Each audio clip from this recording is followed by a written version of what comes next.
In 1987, the Harlow Hotel in rural Vermont closed its doors forever. The official reason? Structural damage. The real reason was Room 9. This is the story of Marcus Webb, the last person to ever sleep there. He lived to tell it, but only barely.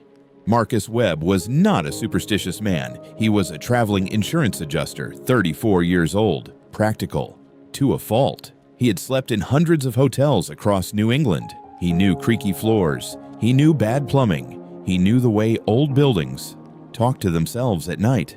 So when he pulled into the gravel lot of the Harlow Hotel on a Tuesday evening, late October, the first thing he noticed was not the peeling paint. It was not the single flickering light above the entrance. It was the silence.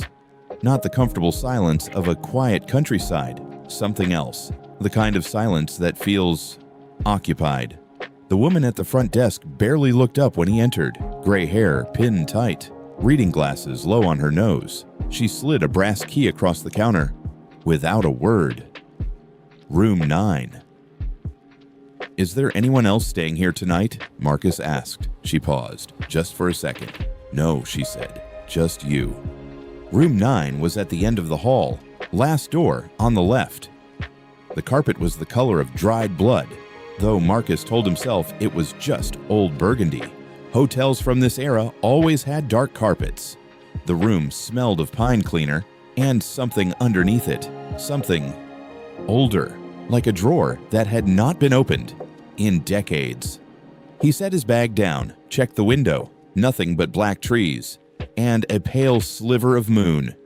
He ordered no food, made no calls. He read for an hour, turned off the light, and slept.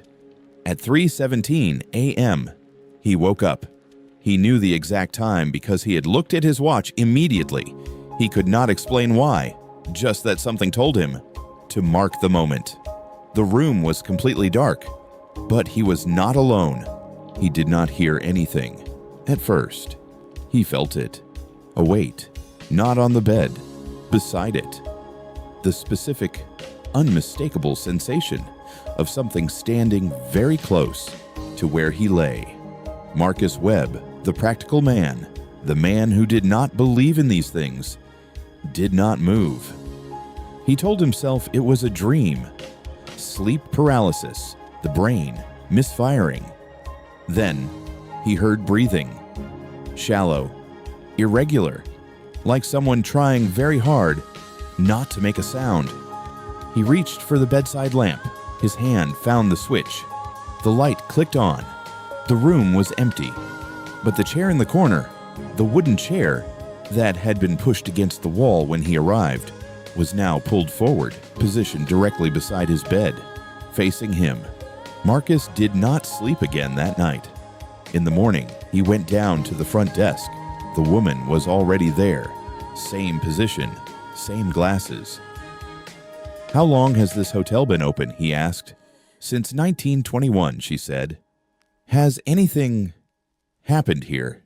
In room 9, specifically?" A long pause. She took off her glasses. "A man died in that room," she said finally. 1962. A guest named Edmund Hale. They found him in the morning, sitting upright, in the chair. Eyes open, perfectly still. No cause of death was ever determined. Marcus felt the air leave his lungs. "What did he look like?" he asked. He did not know why he asked that. She looked at him for a long moment. "Why do you ask?" I want to know."